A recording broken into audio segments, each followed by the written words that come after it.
Today's episode of Morning Coffee with Cameron is brought to you in part by DistroKid. By using my affiliate link down below, you can get your music out to all the major retailers in the known universe, save 7% while doing it, and help support your boy right here so I can make more videos like this one.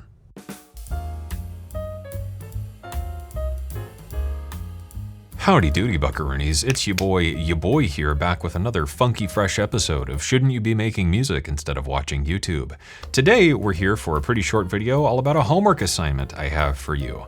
This is based around a technique I have found extraordinarily helpful for creating background music for videos or ad work or anything like that, or just simply turning short ideas into sort of fully fleshed out pieces of music in a few seconds. And after a quick Google search, I am 99% confident in saying that every major DAW can do this. This whole idea stems from a video I watched a couple weeks ago from the very excellent David Hilowitz, who runs a fantastic YouTube channel you should really check out. He's also the creator of Decent Sampler, and if you're not following him, you really should be. I'll link the original video somewhere up there. But he was talking about this app called Fugue Machine for iOS, which is something I've known of for a while, and I decided to just sit down and experiment with taking the idea of Fugue Machine and implementing it into the DAW. If you haven't heard of Fugue Machine, it's a really interesting app, and there's even a VCV rack module available from Jeremy Wentworth that does the same thing. But the long and short of it is that it's a non-traditional playback sequencer. You put in an idea and you have 4 independent playheads. You could play them forwards, you could play them backwards, you could have them ping pong and loop, you could offset one of the loops to be transposed up an octave or a couple semitones, you could have one of the playheads play back slower, and combine all of these features in any number of ways to take a super short idea and create a fully realized piece of music from it. So today, we're going to be trying that in the DAW. Today, we are going to be taking this small 2-bar MIDI loop,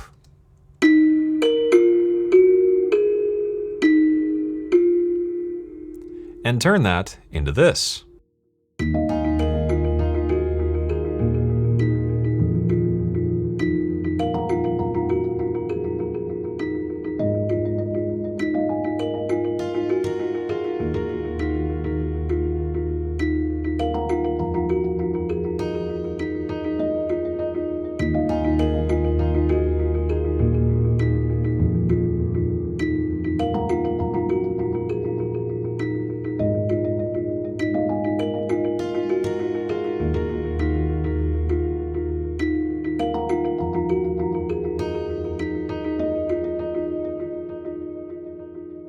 Funny enough, utilizing this technique gives you results that I think sound a lot like most of the modern backing soundtracks to a lot of TV and Netflix shows, so I'm kind of curious if maybe this is sort of the same technique that these composers are implementing, and it's really easy to do and it's pretty fun. So let's do this from scratch. So what we're gonna do is grab any instrument, fire up the old clickaroo here, and lay down 1 to 2 bars of information. As long as it's in key and it'll loop, then you're good to go. So let's do something out of, like, I don't know, G minor. Go.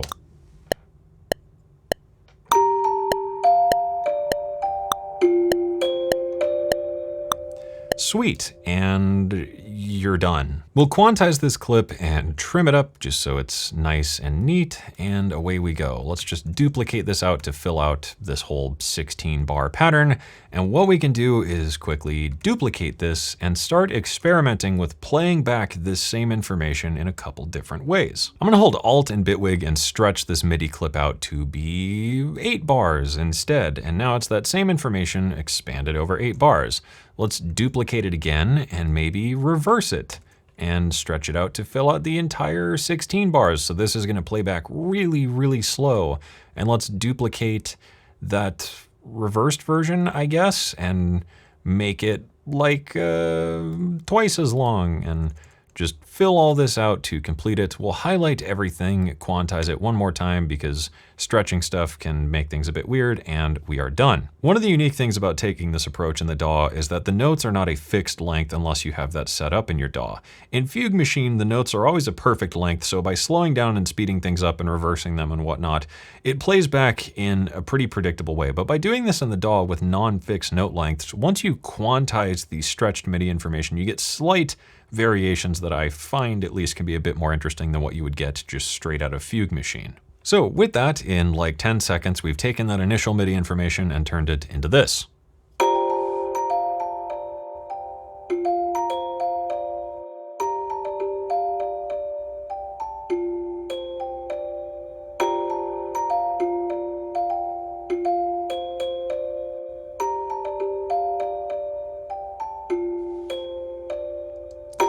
which I think sounds pretty cool. From here, we could expand on this by highlighting one of these loop sets. Let's get both of these clips. I'm going to go into track view, find the MIDI information, and maybe we'll transpose this one down an octave. Maybe we'll grab this really long clip and take it down 2 octaves. We'll highlight this bottom row and take it up an octave. And maybe we'll, I don't know, let's take the second clip and get real crazy and offset this by 1/5. So 1, 2, 3, 4, 5, 6, 7.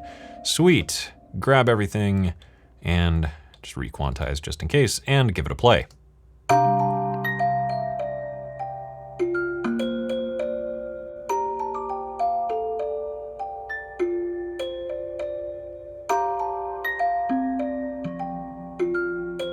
And I think that's starting to sound pretty cool. The easiest way to expand on this from here is to separate these onto different instrument sounds now, so it's not just the same thing playing back. Now, bringing this MIDI information up, I've put it on 4 different instruments, and now we've got this.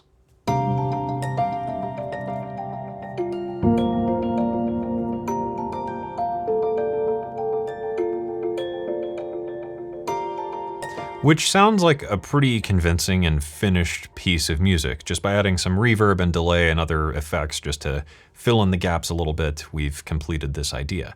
So how can we take this a couple quick steps further? First off, one thing I've noticed that works really well is taking all of your MIDI information, and if your DAW allows it, adding some kind of probability. So in bitwig, we can use the new operators. I'm gonna set this top row to maybe have a 60% chance of any of these notes occurring.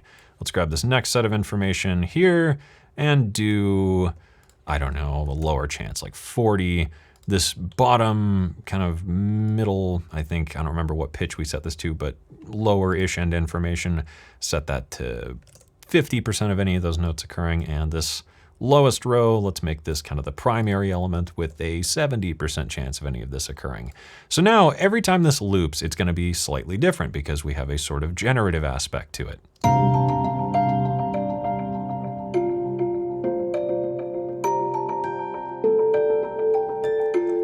This makes it a lot less obvious that it's just one loop over and over, and we can let this run for as long as we want and get slightly different results with each pass of the loop.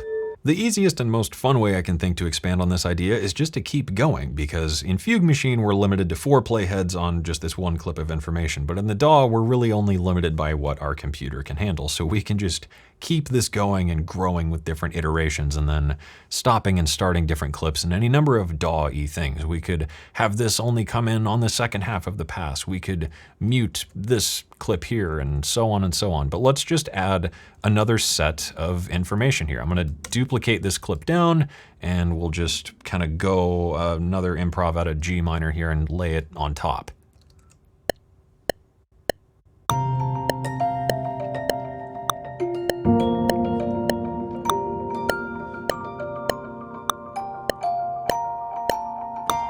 Cool.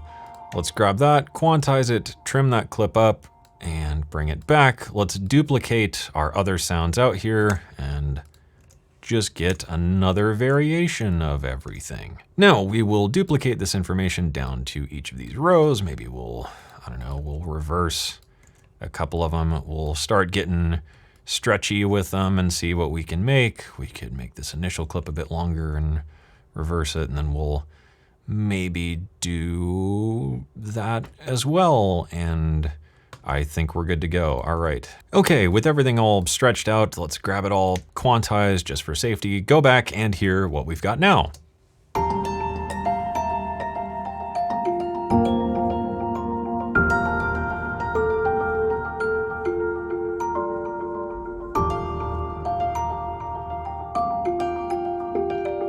That's not sounding too dang shabby, so let's do the same thing here. We're gonna grab all these notes and start adding some chance effects to them and transposing them a bit, and we will have a brand new idea in what will take seconds once you nail down this process. Cool, and I think we're done. Let's hear the finished piece.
Not too bad. I think maybe the probability is a bit too low now where it's not enough going on, but you can fiddle with this endlessly and start coming up with any number of ideas and recombine these clips in any way and do all sorts of fun stuff. It's a very, very fun experiment, and it's really easy to create some cool little tracks and ideas and hear some little moments come up that you might then use and create a new musical theme out of. So even if you don't use this as the final product, it can be a really inspiring way to discover some new ideas within something that is ultimately very simple. And that's it. This is a really simple and pretty fun experiment, and you should definitely go out and try this. Of course, if you try it out and you make something cool, feel free to share the results with me on social media or on the Discord. I always love to hear what you're out there creating.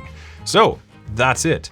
Thank you for watching. I hope you enjoyed it. I hope you learned something. And as always, I hope this inspires you to get out there and make something awesome.